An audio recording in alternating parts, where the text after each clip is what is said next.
Salut tout le monde, vous êtes le bienvenu dans votre belle émission sportive. Le football est facile, mais difficile de jouer facile. Aujourd'hui, on en parle de sujets qui concernent les internationaux congolais et on va devoir commencer avec Mario Storikems, le jeune milieu terrain qui reste jusque-là en Belgique. Même s'il y a tant de pourparlers qui circulent à l'heure actuelle sur son dossier, dans peu de minutes, on se posera tant de questions. Est-ce qu'il va rester en Belgique ou il va quitter la Belgique cette saison? Restez branchés dans peu de temps. On en parle. Autre côté, c'est les dossiers de Willy Camboila, le défenseur de Villarreal. Même chose, est-ce qu'il restera en Espagne ou il est temps de quitter l'Espagne pour aller s'aventurer dans d'autres compétitions européennes? La réponse précise reste à suivre dans cette émission.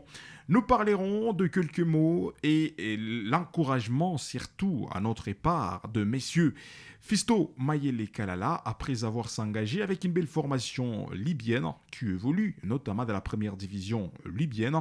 Et aujourd'hui, on va y revenir avec le moindre des détails. Le jeune attaquant congolais avait signé combien des saisons avec cette formation de la première division libyenne, mais aussi même le salaire dans peu de temps. On va déchiffrer toutes les statistiques avec vous.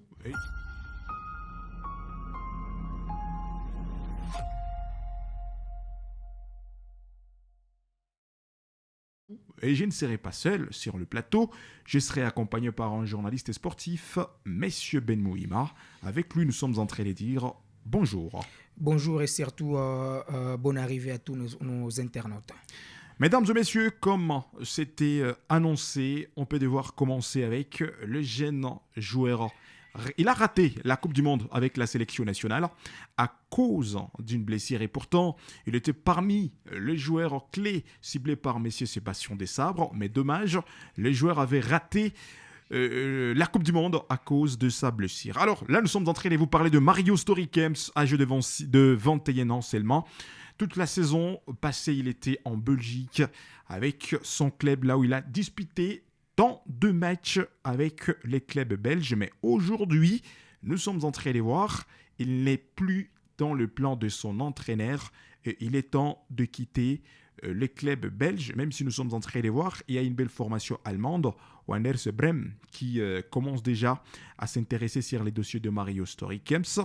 Mesdames et messieurs, c'est le mois. S'il pourrait rester en Belgique avec son club belge, il peut avoir la visibilité au niveau d'Europe et au niveau mondial et côté RDC. Mais une fois quitté la Belgique, monsieur Ben, je suis en train de voir que la carrière de Mario Storikems peut tourner mal. Non, je ne suis pas d'accord avec vous sur ces jeunes, parce que si on parle même de la visibilité, ouais. La Bundesliga, c'est le haut niveau par rapport à la JPLR Pro League. Et les Werder de Brême, c'est une des formations historiques du championnat belge. Ouais. C'est, en tout cas, pour moi, une ouf de soulagement de voir les jeunes Mario Storikems quitter l'équipe d'Anderlecht parce que les jeunes n'est plus dans les plans du nouvel entraîneur. Pourtant, on voyait l'avenir, les présents et l'avenir de la formation d'Anderlecht dans ces jeunes. Mais dommage parce qu'il n'a pas répondu aux attentes placées en lui et c'est tout à fait normal. Ces jeunes a été rattrapé par une série de blessures. Pour des footballeurs, ça n'a jamais été facile de revenir à son niveau initial quand on a été contré par une blessure. L'histoire nous rappellera Yannick Oyala Bolazi ouais. Qui, après une blessure, il avait du mal à retrouver les meilleurs de sa forme. Et c'est comme ça que Bolazi avait perdu même sa place dans l'équipe nationale, même sa place dans des grosses écuries jusqu'à aller finir sa carrière du côté du Brésil. Donc, à 21 ans, au RDR de Brême, c'est une relance pour les jeunes Mario Storikems. Pourtant, la saison dernière, il a quand même enchaîné 23 matchs avec la formation d'Anderlecht. Cette saison n'est plus dans les plans de l'entraîneur. Il n'a pas effectué les déplacements pour l'Europa League. L'Europa League, c'est jeudi. Même avant ces déplacements, l'équipe n'a pas joué, les jeunes n'ont pas joué les récents matchs de son club. Donc, dans une équipe, quand vous êtes indésirable, quand vous n'êtes plus dans les plans de l'entraîneur, il faut voir déjà comment relancer sa carrière ailleurs. Donc, Mario, c'est encore un jeune, un milieu de terrain très intéressant, un meneur de jeu qui peut apporter quelque chose dans l'équipe nationale de la RDC. Et c'est un profil que les Léopards manquent jusqu'à maintenant, depuis la retraite. D'ailleurs, c'est Mario qui était retenu pour la dernière édition de la Coupe d'Afrique des Nations, jouée au Maroc. Malheureusement, ces derniers avaient été une fois de plus rattrapés par une blessure lors de la préparation des Léopards. Il avait dit quitter ses partenaires et il avait été dans la foulée remplacé par Gaël Kakuta. Et aujourd'hui, Gaël Kakuta est à la retraite. Donc, il y a également Diangana qui est une fois de plus blessé. Donc Mario, c'est un très beau profil pour les milieux de la RDC, et les voir rejoindre la formation de Werder de Brême pourra relancer sa carrière et lui donner un temps de jeu suffisant. Surtout que tout part très vite. Je viens de voir plusieurs médias sont en train de relayer les départs de ces jeunes. En tout cas, c'est presque acté. Je pense qu'avant la fin de cette semaine, on aura déjà l'officialisation de l'international congolais. Et pour moi, ça sera une offre de soulagement.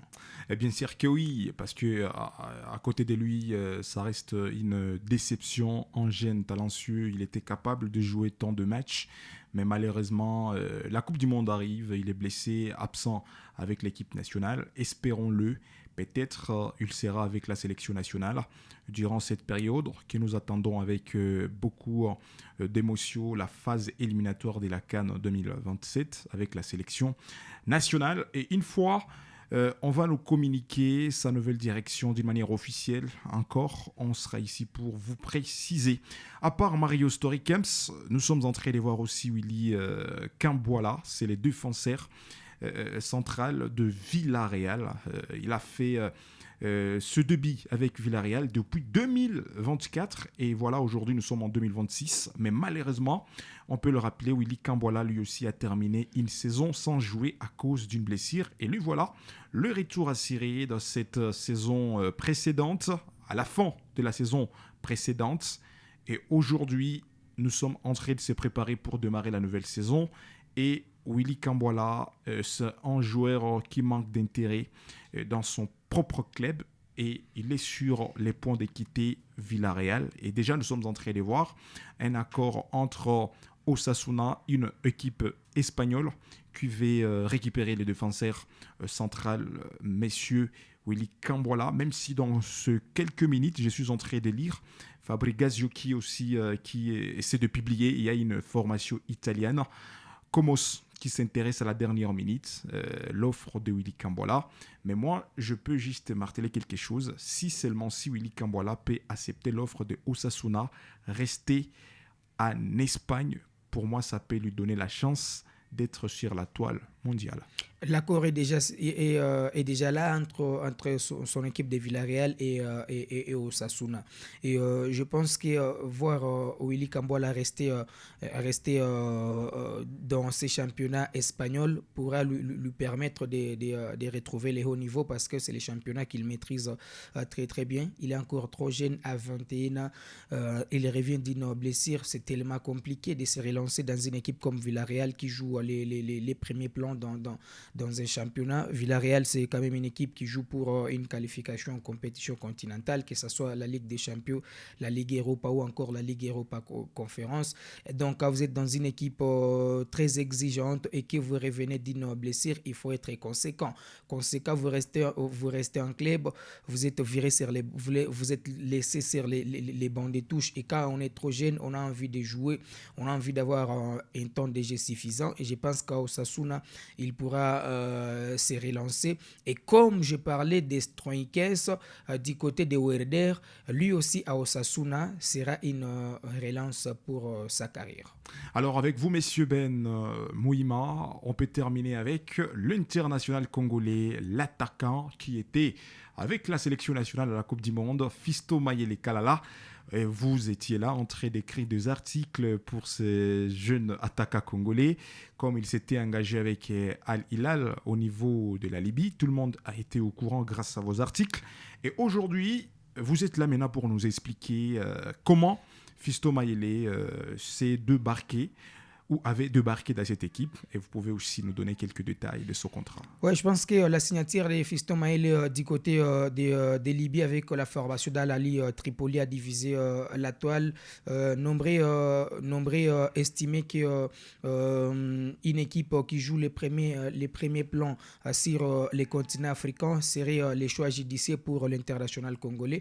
Mais après l'officialisation de son contrat, c'est mercredi, il a éclairé l'opinion sur la signature. Il a bien dit que c'est les choix de son cœur, c'est lui qui joue le football et qu'il a été séduit par les projets de cette équipe libyenne et que pour lui, le président de cette formation a cassé sa tirelire pour renforcer l'équipe avec des grands joueurs. Donc l'équipe d'Al-Ali place la barre très haut pour cette nouvelle saison sportive. Donc cette formation, on pourra compter sur Fiston Kalala Mayele parce que pour ces 2 saisons, c'est 10 millions comme salaire. Donc c'est un joueur qui est très bien gâté de ces côtés-là. Et je pense que par rapport à ses propos, je suis d'accord avec lui. Cette équipe a beaucoup renforcé l'ossature. Il y a un joueur qui a brillé des mille feux avec Al-Ali Omdurman du Soudan, Jean-Claude Guiramugisha. Je pense que je suis arrivé. C'est un international burundais depuis 2023 qui compte 20 sélections pour 4 buts et il n'a que 21 ans. C'est un jeune très percutant qui a accepté de rejoindre un club libyen. Pourtant, à son âge, on l'attendait plutôt en Europe. C'est pour autant dire que cette formation va en tout cas aller très loin de la Coupe de la Confédération et c'est leur chemin désormais acté parce que pour les premiers tours, ils joueront face à KMKM de Zanzibar et donc c'est déjà une victoire actée bien que le football a ses réalités. Donc c'est un choix de son cœur. Est-ce qu'il reviendra en équipe nationale avec ses choix? C'est l'avenir qui nous en dira plus.